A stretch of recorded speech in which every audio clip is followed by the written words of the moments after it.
On the day I donated my kidney, I never thought my wife, Rebecca Tanner, would cut open her own heart and confess her regrets. After all, she had staged her own death in a bombing. Also, she and Mason Sanders could test my loyalty. All she left me was $2 billion in gambling debt and a contract selling me into slavery. The creditor said they would leave her body in the grave and spare it from being fed to the hyenas. But to do that, I had to sign a contract with my blood and become their pet from then on. After that, I was locked in an iron cage beneath an underground fighting ring. By day, they chained me up and forced me to lick the blood from the winner's shoes. At night, they injected me with drugs and threw me into the fighting ring, turning me into a living toy for the wealthy to bet on. One broken rib doubled the stakes. One lost tooth added another $10,000. When I heard that my parents had been stripped and thrown into the mouth of a volcano alive, I broke completely. Covered in blood, I snapped the iron chain and rushed to the volcano. Instead, I found my dead wife gently lighting Mason's cigarette. Mason puffed out a ring of smoke and sneered. "We still have 10 seconds left on the bet, Rebecca. You've lost." I froze as my mind went blank. Rebecca stood there, disappointment written all over her face. She was supposed to have been blown to pieces 5 years ago. "You couldn't even wait for another 10 seconds, Ethan?" she sneered. "Is your love always this cheap? I've finally seen what kind of man you are, thanks to Mason agreeing to make this bet with me." My ears rang. My voice stuck inside me. "What bet?" "A bet on your loyalty." Rebecca's tone was relaxed, as if chatting about something ordinary. "The explosion 5 years ago was staged. I just wanted to see if you'd stay loyal." Before she could finish, bodyguards carried 2 stretchers over. I rushed forward, hands shaking so badly it took forever to peel back the white sheets. When I saw my parents' charred bodies, my legs gave out. I dropped to my knees, unable to force out a single tear. Mason hid behind Rebecca, his voice trembling. "I only wanted to play a game and let the wolves out. I didn't think they would hurt Ethan's parents. When I saw them mauled beyond recognition and crying in pain, I couldn't bear it, so I helped free them from suffering. Who knew they would look so ugly when they died?" I charged at him in a rage, but bodyguards kicked me to the ground. Rebecca covered Mason's eyes, glancing coldly at the bodies. "How disgusting. Get rid of them now." The car pulled into the most expensive neighborhood in the city. The owner of the underground fighting ring, where I had spent 5 years licking shoes, bowed to Rebecca, smiling. "Don't worry, miss.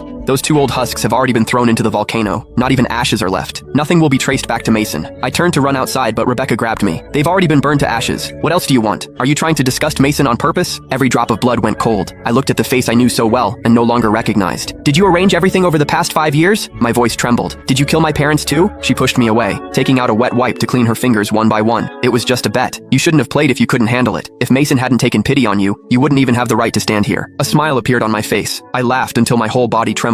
Mason whispered, "Has he gone crazy with happiness?" Happiness? Was I supposed to be happy that I took on $2 billion in debt because of her death and sold myself out like a pet? Happy that I broke my ribs 7 times and lost 4 teeth just to pay off the debt from her fake death? Or happy that wolves mauled my parents to death, their bodies burned to nothing, while I had to thank their killers? A sharp pain tore through my chest. I fell to my knees and coughed up a mouthful of blood. Mason recoiled in fear. Rebecca pulled him into her arms, glaring at me. "Ethan, you're still as pathetic as ever." She ordered the bodyguards to drag me to the river and wash the blood from my body. I thought of the medical report I received yesterday. 1 month left to live, at most. I had planned to take my parents back to my hometown once I was free, then find a quiet